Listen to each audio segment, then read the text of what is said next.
Afternoon, everybody. My name is John Pito. This is my trusty sidekick, Aditi. I'm a partner in Deloitte and one of the leaders in Deloitte Consulting and one of the leaders of our Salesforce.com practice. I've been with Deloitte 13 years and basically spent that whole time designing and executing sales effectiveness programs, and within that, particularly focusing on those projects that involve big process redesign and systems implementation efforts. It's been about 8 years doing Siebel work in this context, and then about 4 years ago, increasingly found myself doing package selections. That increasingly went Salesforce.com, and I've been very focused on the on Salesforce.com and the SaaS market in general ever since. And with luck, I will never do another on-premise implementation. So today we'll cover a few things. A little bit of insight into some of the challenges the insurance industry is facing and how they're responding to that. A bit of a comparison between the traditional approach for delivering new capabilities to the field, be it captive or independent or direct distribution channels, as well as look at a particular project example and as aspects of the solution that was delivered to hopefully get your wheels turning. Simply put, the insurance industry has struggled for growth for years. It's a very mature, highly competitive industry, a lot of shifting dynamics in the distribution channels, and there's an increasing commodification of the products. To respond, the clients we're working with spending a lot of time on optimizing their operating models, trying to inject new life into the traditional distribution channels, and launching additional new distribution channels, and sometimes experimenting with the balance between them. So when we work through some of the operating model aspects with our clients, a number of things here at the top of the slide we tend to put a lot of energy into. So one is, what is the right producer segment, and which types of producers are most effective in what circumstances, and what's the best way to interact with them, and understanding that that wider distribution market and where the company is or is not successful, and creating appropriate value propositions there. I'm really trying to drive some insight-driven decision making into the process. Insurance companies have a ton of data. Traditionally, it's been used very effectively for things like underwriting, but that intelligence has not typically been very well integrated into the sales and marketing process. And then really focusing a lot of energy on retention through quality customer experience. So understanding what that customer experience should be, and tailoring the products and the processes appropriately. But to do all this, you need a robust set of capabilities, from strong campaign management and better integration between corporate marketing and field and local marketing, through intelligent lead management, so clever routing and tracking of leads, on through the sales activity life cycle. And a lot of companies are investing a lot of time and energy into appropriate teaming strategies and coaching strategies to maintain the velocity of opportunities through the pipeline, and make sure that the right people are focused on the right deals in order to improve both the velocity and the conversion rates. And of course, in this environment, insurance is a complex application landscape, so there tends to be a lot of data migration and a lot of integration with a wide suite of related tools, from financial planning and illustration tools to applications underwriting and the rest of the back office. And then this is a little bit sort of the next wave of activity, is really trying to fold in some intelligent decision making, some clever segmentation models, propensity models, and the like, to integrate those into the selling and service processes to improve the results. But the traditional approach for delivering these capabilities, I'd say, has largely been found wanting. Many of you have lived this for years, so you understand it absolutely. But you're operating in an environment where there's a heavy outlay of capital up front for the software, and since November of last year, September of last year, getting those capital budget approved has been extremely difficult. You're then saddled with the ongoing maintenance charges, and then all the work required to set up and manage the infrastructure. So what you get is much longer implementation timelines. It's very difficult to really experiment and iterate in the same way. And with those longer timelines, you tend to deliver a decent set of capabilities, but those capabilities tend to be very static, and perhaps they only get significantly updated in 3-year, 5-year cycles, which given the dynamics of the market and the opportunities is simply too long. And of course, there's just a ton of effort that needs to go into stability, scalability, performance tuning, performance testing. But software as a service, and in particular Salesforce.com, are really changing the game rather. The budgets are OpEx, which in this environment are much easier to secure.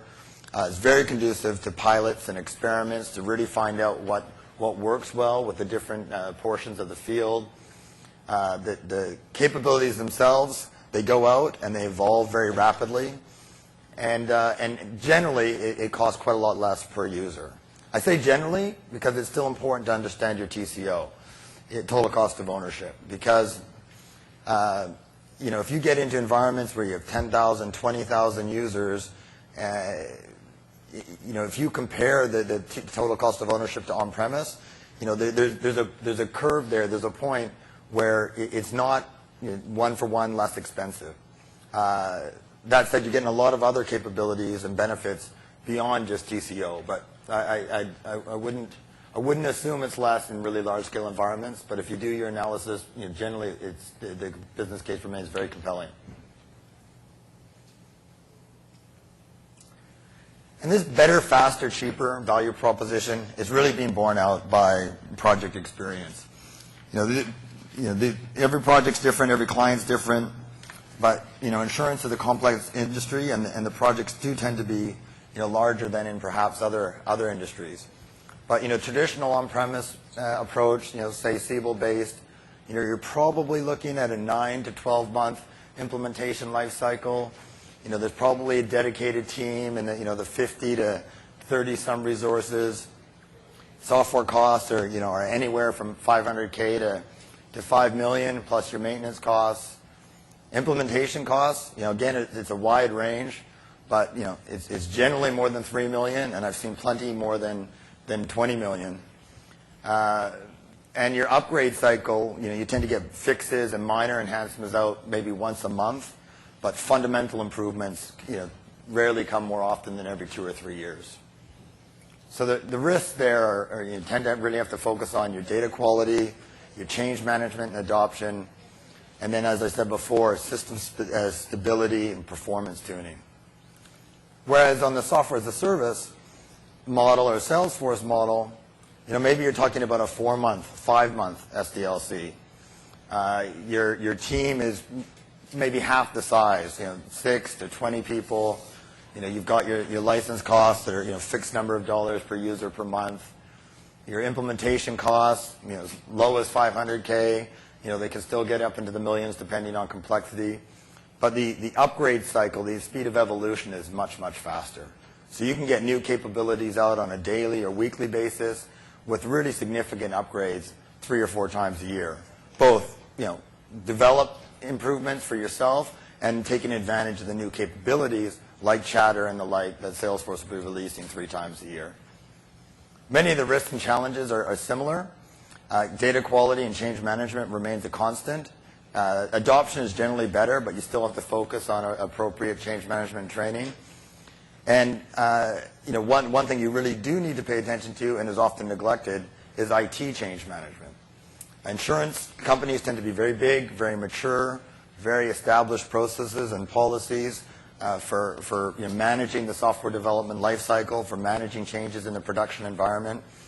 And the speed with which you can move with SaaS puts a lot of stress on those policies and procedures and causes a lot of stress within the organization. So I think it's important to recognize that up front and prepare the IT organization for change, because you want to make sure you don't sort of strangle the pace of innovation by wrapping the SaaS solution with a set of policies and procedures that have evolved from the mainframe era.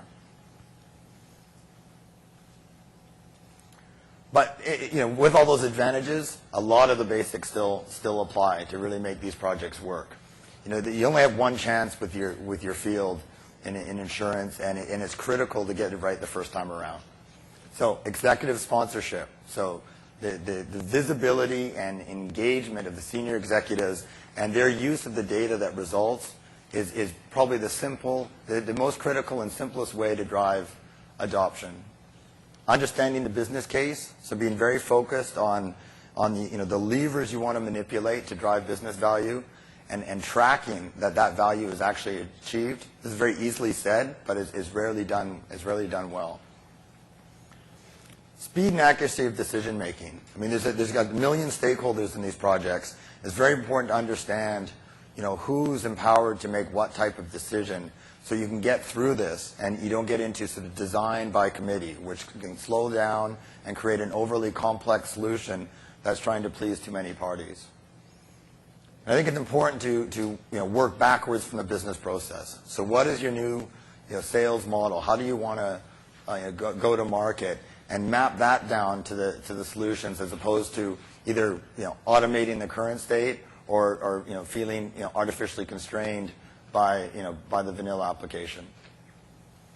You need to manage range of customization, of course, but nonetheless be process driven. Adoption and training. SaaS is easier. People like it, but that doesn't mean training is not important. And it's more than just how to click through the system. You need to train people on the new processes and why they're operating in this new manner, and then how the technology fits within that context. Simplicity is important. This is a complex environment again, and there's a tendency to try to over-engineer and automate processes that maybe make up a small percentage of the overall activity in the system. So apply the 80-20 rule, keep it simple, and then deal with the complex exceptions in a one-off manner, instead of trying to code for all variations. And then data quality is a given. I mean, more of these projects fail because of bad data than pretty much any reason. I mean, it's change management and data quality are the root cause of almost all sales effectiveness transformation efforts. If they go wrong, that's typically why. And then of course, quality execution, having a quality team, well structured, the appropriate rigor and discipline to deliver effectively, it remains critical. So a quick case study. I'd say this is a fairly archetypal insurance project. Very mature company, highly competitive industry, a lot of siloed and relatively labor-intensive processes. The sales cycle and the sales processes were time-consuming, a lot of phone calls to dig up data, not a lot of sort of automation or transparency into what was happening in the sales pipeline. So we worked together to develop the strategy and the roadmap and the business case and the implementation timeline, and then moved into a software development lifecycle that ran about 17 to 18 weeks, piloted it to 100 and some users selected from different constituencies for 3 weeks, and then subsequently deployed it to 1,000 users. And there'll be a set of enhancement releases and improvements that come over the course of over the next year. But it was an aggressive timeline, but it worked very well, and I think it was a very well balanced team and well balanced between planning and actual execution. And Aditi will show you aspects of the solution from this effort. Aditi? Okay, so I'm going to change the resolution a little bit because the resolution we were operating on does not fit the resolution the screen is on and I want you to see the entire screen. So just give me, I would say, a few minutes.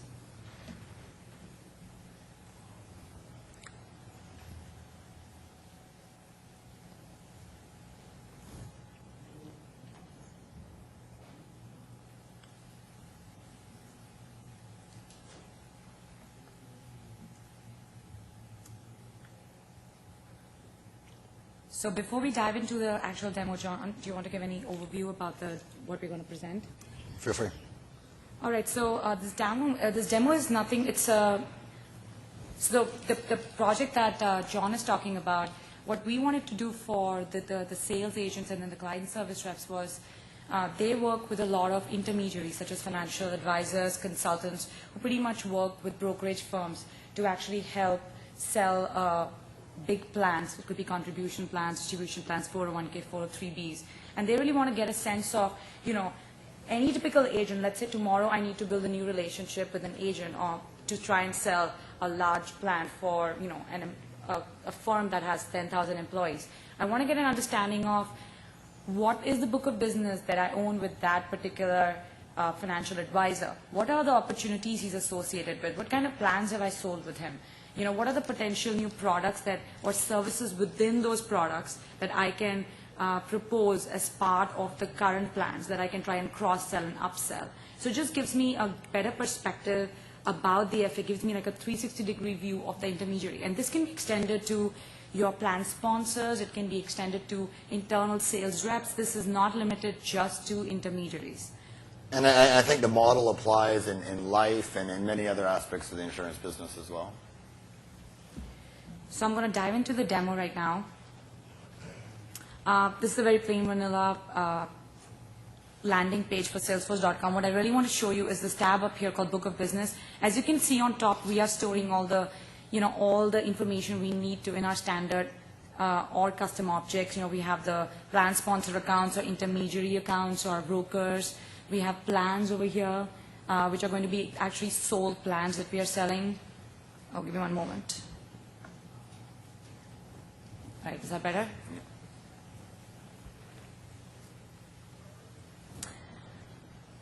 Then we have the opportunities, which is going to be, what are the proposed plans that we are tracking right now, and, just the standard reports, documents. What I really want to show you is the book of business. So I'm going to click on this tab. Let's make this full screen.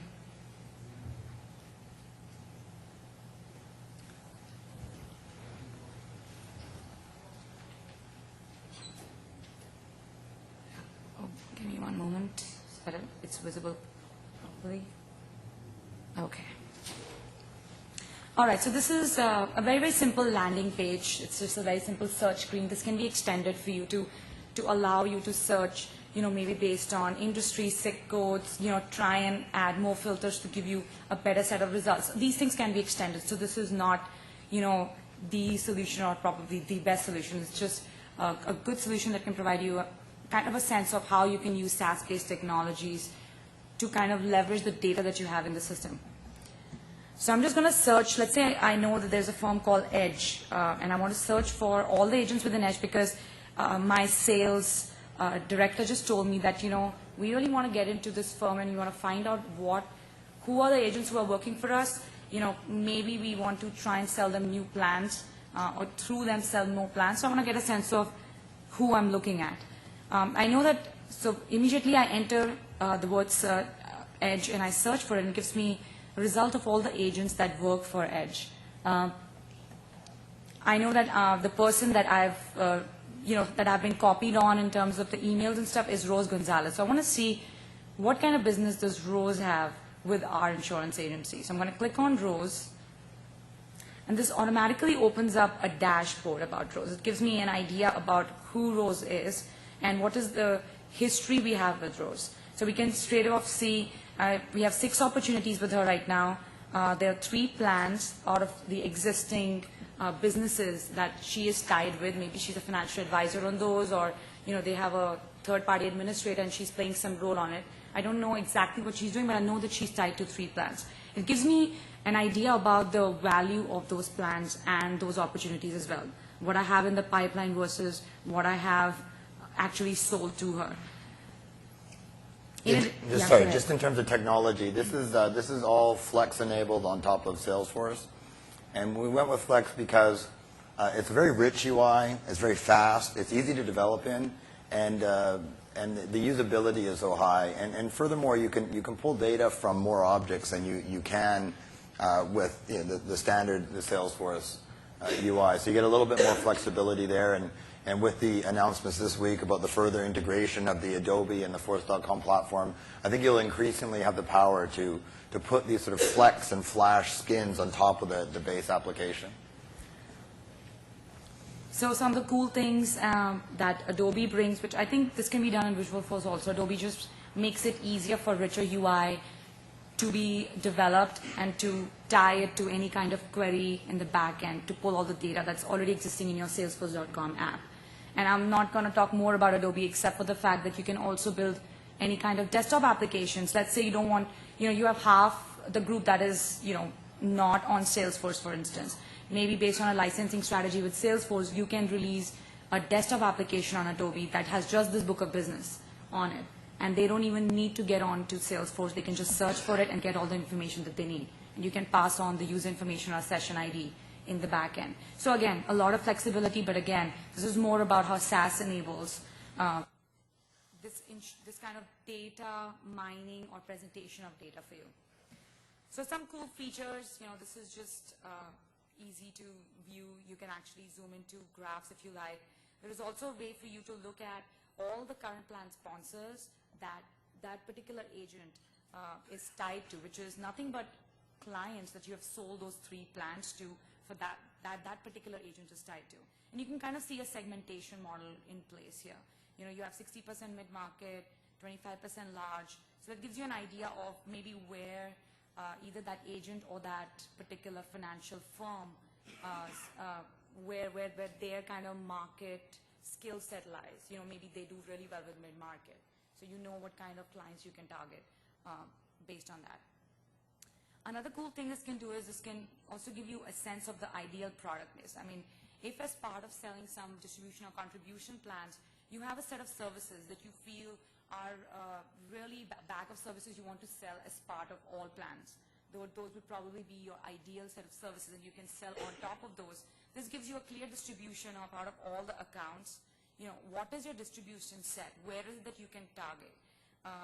If you have 5 that have 7%, that are 70% ideal, that means there's still that opportunity for you to upsell them and get them to buy onto more services that you sell as part of your plans.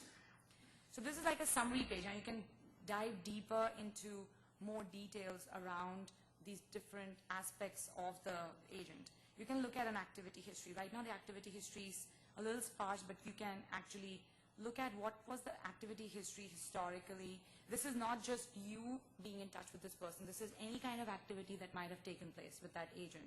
If there are any upcoming meetings, if they're meeting with some sales rep that you actually work very closely with, you can actually go to that person and say, hey, I have to meet Rose. Can you give me an idea of her personality? I want to get a better sense of what is the best route to get to her, etc. We have a cool integration where you can actually add new schedules over here. This is using the scheduler component in Flex, and when you save this activity will automatically get associated to the contact. So we are actually storing all the intermediaries, the agents, as contacts in the system.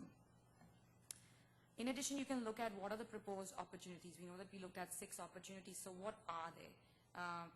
And what kind of sales stages are they in? So right off the bat, I can see some opportunity detail, or if I need to, I can actually go into the actual record, and I can get a better sense of what is the opportunity details around that. Coming up.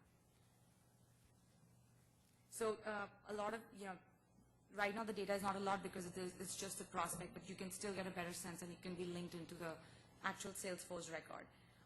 Obviously, if a firm wants to brand this properly, you can use Force.com sites, or you can use a Visualforce on top of this to brand it the way you like. It doesn't have to be a Salesforce page that you land on every time.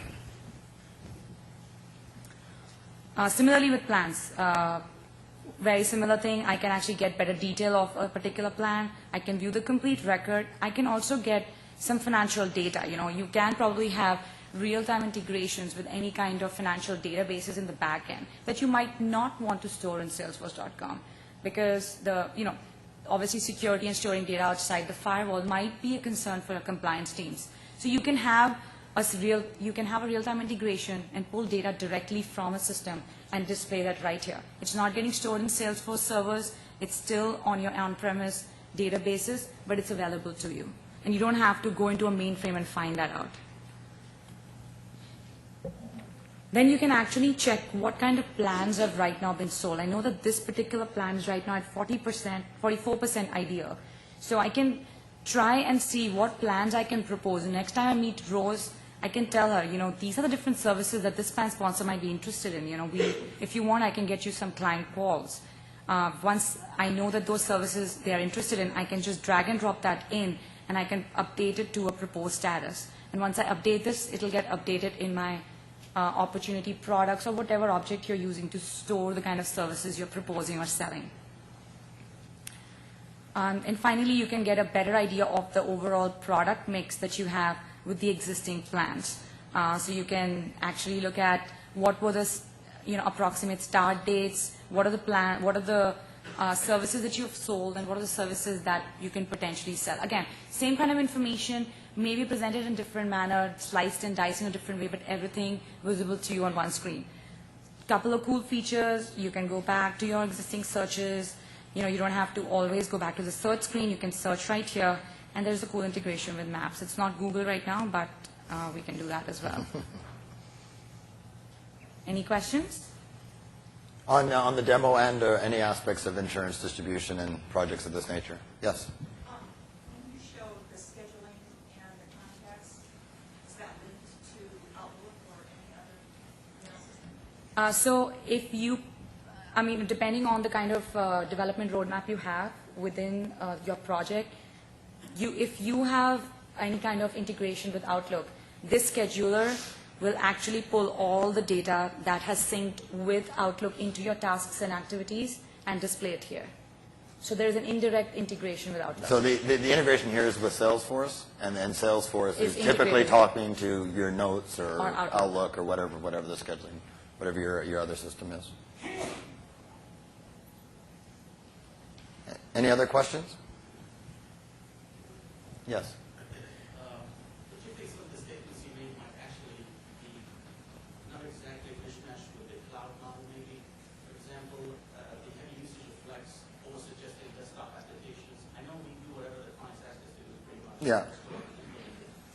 But in the context of the Force.com, the cloud vision itself, data is secure within Salesforce, for example. Did you, in this implementation, was that an education issue on the customer side, for example? Well, I think there's two things. So, So, were some of the statements around where data is stored and the use of Flex, is that consistent with the wider tenets of the cloud model? So, on the data side, there's often the debate about security, but that's less of an issue now. I think people are convinced of the security, but equally I would say that it doesn't make sense to hold detailed financial information in Salesforce. Salesforce is a transactional system focusing on enabling the sales and customer service processes. You're going to have very sophisticated back-end systems that manage that detailed product set, that detailed financials. So you're often better to just expose that when you need it in support of a particular transaction than trying to replicate all that data back and forth. Don't you think it affects the cost a little bit to have the Flex code? For example, instead of building a pure native application for Force.com, Yeah. now you're dealing with Flex code. And I think you might have loaded a Java applet, I'm not so sure. But let's say you have a multitude of code bases that you have to deal with and multiple data sources. All I'm saying is customers would ask for things like that sometimes and push you in that direction. And it's usually lack of education, for example. They don't understand what Force.com can do for them in the long run. I'm positive, I'm just trying to draw on your experiences, obviously, that you build it more costly. Yeah, clearly putting a Flex UI on top of Force.com, that's an extra component. There's the work effort relative to Visual Force is broadly equivalent, maybe slightly less, but clearly there's an extra technology involved. I think what we're seeing, though, is that the Adobe development tool set and the Force.com development tool set are increasingly integrated. Because, I mean, frankly, Adobe is setting the standard for what, what rich UIs look like, what they're capable of. So if there's value in that richness, in that speed, we see a lot of demand and having a lot of success with the incorporation of Flex into that Force framework. And just to add a small piece to that, this is no way instituting that Adobe or Flex is the best option for this. I think this can easily be done in Visual Force. It was just a matter of choice at that point in time, considering whatever we had to work with. But we thought that this would be a richer UI. It would be faster because of the designing tools that you have with Flex. But this is... And you can also get around some constraints. I mean, Visual Force, you can't pull together the same range of objects or data within Visual Force. You've got some more freedom to consolidate from a wider set of objects and sources there. We're looking at pen processing system, really on the Force.com. Yes. Environments. And we have to go through the same kind of decisions and the cost, basically, the cost benefit analysis. Yes. All of the above. If the customer doesn't push it that way, of course, the first knee-jerk reaction and preference is to remove everything within that framework. Yes. Correct? Yes. Yes. Yes. So I apologize, I might have misread this session's scope, but have you seen anything on the PNC side of insurance? This is talking about some 401k plans. Yeah, I mean, Plans just sort of- I'd say that the trends and the nature of the projects, PNC, life and annuities, retirement, very, very consistent story. Very consistent set of business problems people are trying to solve. Very consistent set of projects, set of capabilities that are being deployed, and similar looking projects as well. So we see a lot of parallels. I find myself moving relatively seamlessly between all three areas all the time. You're actually seeing SaaS implementations? Absolutely. Automation? It's interesting because, and sorry, I keep forgetting to repeat the question, so my audiovisual guy is... Use the microphone, folks, in the middle of the room, please. They're trying to record you for posterity. Yeah, well, I mean, there's a great deal of similarity between all three of these areas, and insurance, is traditionally a conservative industry.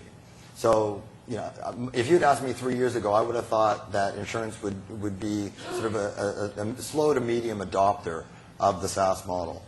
But in the last 18 months, I think that's changed fundamentally, because the demand for capabilities is as high or higher than it's ever been, and capital budgets are so constrained that the attitude towards software as a service, towards Salesforce.com from the large insurers, be it Life, PNC, or whatever, is fundamentally different than from just 2 years ago. Sir.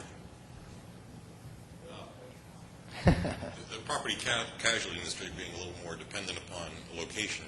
You did pop up a map there as a display device. What have you seen or used in the property casualty side as an interactive map or geographic information system kind of tools that's been used in?